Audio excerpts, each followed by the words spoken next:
பள்ளிக்கல்வித்துறை முதன்மை செயலாளருடன் பள்ளிக்கல்வித்துறை இயக்குநர் கண்ணப்பன் தற்பொழுது ஆலோசனையில் ஈடுபட்டு வருகிறார். அண்மை செய்தியாக நாம் பார்த்துக் கொண்டிருக்கிறோம். மகாவிஷ்ணு விவகாரம் தொடர்பான அறிக்கை இறுதி கட்டத்தை எட்டியுள்ள நிலையில் தற்பொழுது இந்த ஆலோசனையானது நடைபெற்று வருகிறது. இதுகுறித்தான கூடுதல் விவரங்களுடன் இணைகிறார் எமது செய்தியாளர் நந்தினி.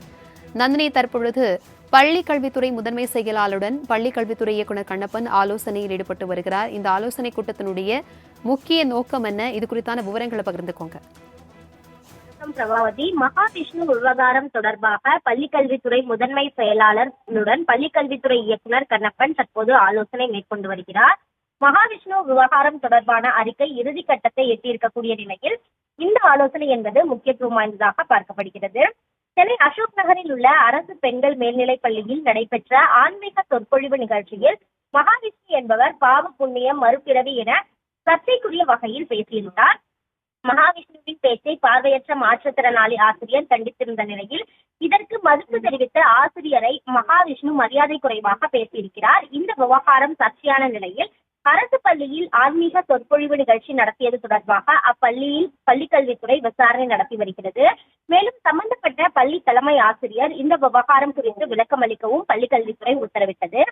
இந்த சூழலில் அரசு பள்ளிகளில் தனியார் நிகழ்ச்சிகளை நடத்த அனுமதிக்க கூடாது எனவும் பள்ளிக்கல்வித்துறை இயக்குநர் கண்ணப்பன் அறிவுறுத்தியிருந்தார். இந்த நிலையில்தான் ஆஸ்திரேலியாவில் இருந்து திரும்பிய மகாவிஷ்ணு சென்னை விமான நிலையத்திலேயே கைது செய்யப்பட்டார். அவரிடம் நடத்திய விசாரணையில் தனது பேச்சு தவறாக புரிந்து கொள்ளப்பட்டதாக அவர் கூறியதாக காவல்துறை தரப்பிலும் தெரிவிக்கப்பட்டது.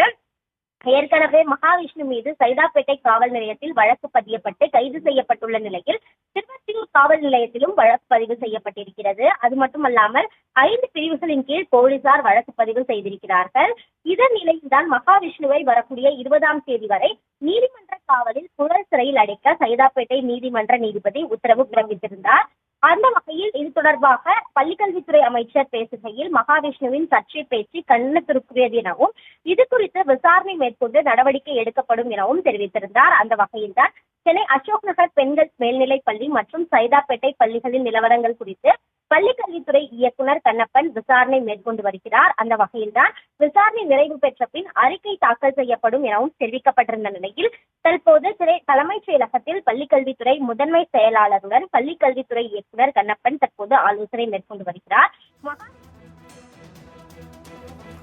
தகவல்களுக்கு நன்றி நந்தினி.